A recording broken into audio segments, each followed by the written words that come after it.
কোথাও মাটির রাস্তা, কোথাও আবার এবড়ো খেবড়ো, হাঁটা যায় না।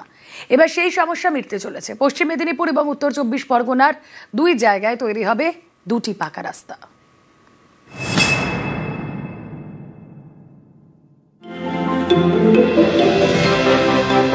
এক সময় রাস্তা ছিল পিচের।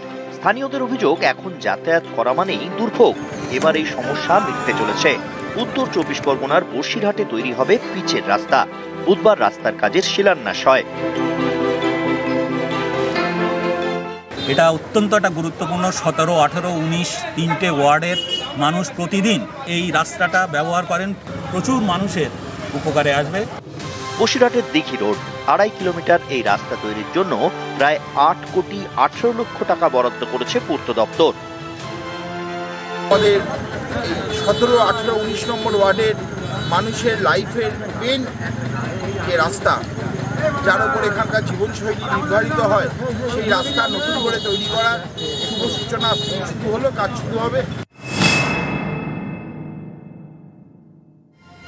পশ্চিম মেদিনীপুরের ডেবরা 1 নম্বর ব্লক।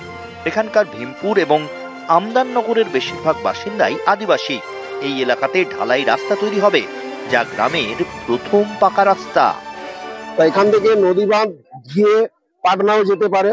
এখান থেকে আমাদের শিশু শিক্ষা কেন্দ্র আছে, সামনে একটা প্রাথমিক বিদ্যালয় আছে। এই রাস্তাটা হওয়ার জন্য অনেকখানি উপকৃত। স্থানীয়দের দীর্ঘদিনের দাবি গ্রামে পাকা রাস্তা হোক। অবশেষে আদিবাসীদের গ্রামে তৈরি হবে ঢালাই রাস্তা। এর জন্য প্রায় 28 লক্ষ টাকা বরাদ্দ করা হয়েছে। মানুষের এটা দীর্ঘদিনের দাবি ছিল। এর প্রধানের মাধ্যমে আমরা প্রপোজালটা নিয়েছিলাম। 28,01,882 টাকা বরাদ্দ হয়েছে, প্রায় 1 কিলোমিটার রাস্তা। এবং ডেবরা ব্লকের এই রাস্তা সহ আমাদের টোটাল 5টা রাস্তা স্যাংশন হয়েছে। এই প্রথম এই রাস্তার কাজটি শুরু হলো। উত্তর 24 পরগনা থেকে অনুপম সাহা এবং পশ্চিম মেদিনীপুর থেকে দিগ্বিজয় মাহালি, নিউজ 18 বাংলা। আলিপুরদুয়ার জেলা সদর হাসপাতাল, আর এই হাসপাতালে একটি মাত্র ডিজিটাল এক্সরে মেশিন, সেটাই খারাপ। অন্যদিকে জলপাইগুড়ি মেডিকেলে আলট্রাসোনোগ্রাফি মেশিনের ইউপিএসবি কল। এতে রোগীদের দুর্ভোগের এক শেষ।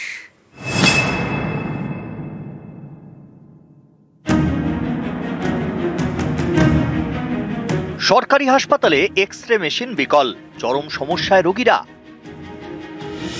আলিপুরদুয়ার জেলা সদর হাসপাতাল, প্রতিদিন এখানে রোগীর ভিড়। এমন একটি হাসপাতালে একমাত্র ডিজিটাল এক্সরে মেশিন, সেটাই খারাপ হয়ে গিয়েছে। এক্সরে মেশিনের চিকিৎসার প্রয়োজন। মেশিন খারাপ, তো এখন কি করতে হবে? এখন যাবো ডাক্তারের কাছে, উনি মেশিন ছাড়া তারপর ডাক্তার সিস্টেম নেই। এক্সরে তো করাতে হবে, তাহলে বাইরে করাতে হবে। বাইরে তো বেশি টাকা। সরকারি হাসপাতাল, ফ্রিতে এক্সরে করা হয়, 15 মিনিটে পাওয়া যায় রিপোর্ট। স্থানীয়দের অভিযোগ, ডিজিটাল এক্সরে মেশিন বিকল হওয়ায় দুর্ভোগ বেড়েছে। বাইরে বেসরকারি ল্যাব থেকে এক্সরে করতে অনেক টাকা লাগে। ওনারা বলছে যে মেশিন সময় ঠিক করতে নাকি 1 সপ্তাহ টাইম লাগবে। আমরা সরকারের মধ্যে করার জন্য আসছি। এখন যদি আমাদের 1 সপ্তাহ টাইম লাগে, আমরা সরকারের মধ্যে কি সুযোগ সুবিধা পাবো? কিছু করার নেই। মেশিন যেহেতু খারাপ হয়েছে, হঠাৎ করে কালকেই খারাপ হয়েছে। এখন আমরা তো কালকে স্বাস্থ্য ভবনে যোগাযোগ করেছি, যত তাড়াতাড়ি সম্ভব ওরা রিপেয়ার করার ব্যবস্থা করবে। কারণ এক্সরেটা বন্ধ করলে আমাদের যেমন অসুবিধে, পেশেন্ট পার্টির ভীষণ অসুবিধে। স্বাভাবিকভাবে এটার সব জায়গায় আমরা যোগাযোগ করেছি। জলপাইগুড়ি মেডিকেল, এই হাসপাতালে আলট্রাসোনোগ্রাফি মেশিনের ইউপিএস বিকল। জলপাইগুড়ি মেডিকেলে প্রতিদিন প্রায় 100 জনের আলট্রাসোনোগ্রাফি করা হয়। অভিযোগ, সেটাই 31 অক্টোবর থেকে বন্ধ। তাই রোগীদের পাঠিয়ে দেওয়া হচ্ছে 5 কিলোমিটার দূরে জলপাইগুড়ি সুপার স্পেশালিটি হাসপাতালে। অভিযোগ, সেখানে আবার কর্মী সংকট। এতে রোগীদের দুর্ভোগের এক শেষ। এখানে বললে মেশিন খারাপ আছে, এখন 10 তলায় পাঠিয়ে দিবে। কি করবে এখন? বাচ্চার ইয়ে তো করতেই হবে, দূরে হলেও যাইতে হবে। হ্যাঁ, এখানে হলে সুবিধা হতো। এখন এখানে মেশিন খারাপ, তাহলে তো যাইতেই হবে এখানে। এখানে আমাদের যে আলট্রাসোনোগ্রাফির প্রধান দরকার সেটা কিন্তু আমাদের এসএসএইচ বিল্ডিংয়ে। হ্যাঁ, এসএসএইচ বিল্ডিংয়ে মেডিসিন, সার্জারি যেহেতু রয়েছে, সেখানে আমাদের আলট্রাসোনোগ্রাফির প্রয়োজনীয়তাটা বেশি। যেখানে এসএসএইচেই আমরা ওই জন্য বেশিরভাগ যে আলট্রাসোনোগ্রাফি সেটা ওখানে করানোর ব্যবস্থা করছি। ম্যান পাওয়ার আমাদের নিয়ে একটা সমস্যা, এবং ডিস্ট্রিক্ট হসপিটালে ইউপিএসটার একটা অসুবিধা হয়েছে, সেটা আমরা শীঘ্রই সারিয়ে নেব। দুটো জায়গাতে করতে গেলে যে ম্যান পাওয়ার লাগে সেই ম্যান পাওয়ারের জন্য আমরা সরকারকে বলেছি। আলিপুরদুয়ার থেকে রাজকুমার কর্মকার এবং জলপাইগুড়ি থেকে শান্তনু কর, নিউজ 18 বাংলা। কোথাও গায়ে চাদর, কোথাও সোয়েটার, শীতের আগেই শীত শীত ভাব। জেলায় জেলায় নামছে পারদ।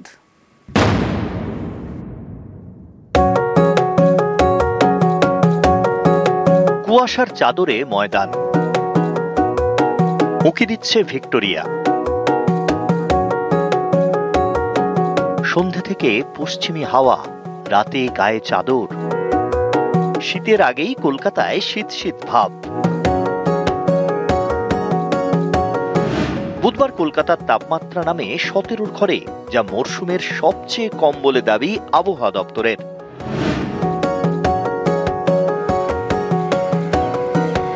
পুরুলিয়ার গায়ে সোয়েটার চাদর। পারদ নেমেছে 15 ডিগ্রিতে। আগুন জ্বালিয়ে হাত সেঁকছে ভোরের বাঁকুড়া। তাপমাত্রা 15 ডিগ্রির আশপাশে। ঝাড়গ্রামে তাপমাত্রা আরো কম, প্রায় 13 ডিগ্রিতে। পূর্ব মেদিনীপুরের দীঘা, এখানে সমুদ্রের পাড়ে চাদর গায়ে পর্যটকরা।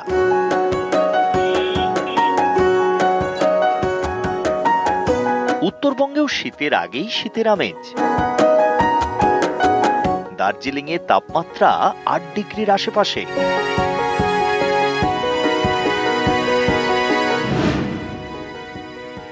আগামী এক সপ্তাহ দক্ষিণবঙ্গ, উত্তরবঙ্গ দু জায়গাতেই প্রধানত শুষ্ক পরিষ্কার ওয়েদার থাকবে। ফলে সকালের দিকে ঠান্ডার অনুভব থাকবে বিভিন্ন জায়গায়। মোটামুটি 17-18 তারিখ নাগাদ দিয়ে সামান্য একটু বাড়বে এবং উত্তরবঙ্গ তাপমাত্রা খুব একটা উল্লেখযোগ্য পরিবর্তন থাকবে না। আগামী 5 দিন তাপমাত্রা এরকমই কন্টিনিউ করবে। নিউজ 18 বাংলা। দেগঙ্গায় সরকারি খাল দখল, দিনে দুপুরে মাটি ফেলে ভরাট করা হচ্ছে খাল, পরে সেই জমি বিক্রির ছক। এরই প্রতিবাদে রাস্তা অবরোধ করেন কৃষকরা। অভিযোগের আঙুল স্থানীয় পঞ্চায়েত সদস্য এবং জমি মাফিয়াদের দিকে।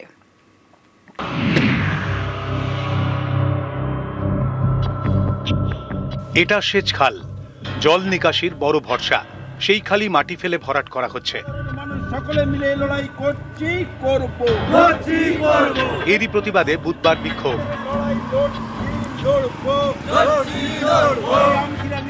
উত্তর 24 পরগনার দেগঙ্গা, এখানেই চাঁপাতলা গ্রাম পঞ্চায়েতের কেয়াডাঙ্গা। গা ঘেঁষে বয়ে গিয়েছে সেচ দফতরের খাল। 100 বছরেরও বেশি পুরনো। খালের দুপাশে বিঘার পর বিঘা চাষের জমি। এই সেচ খাল কৃষকদের বড় ভরসা।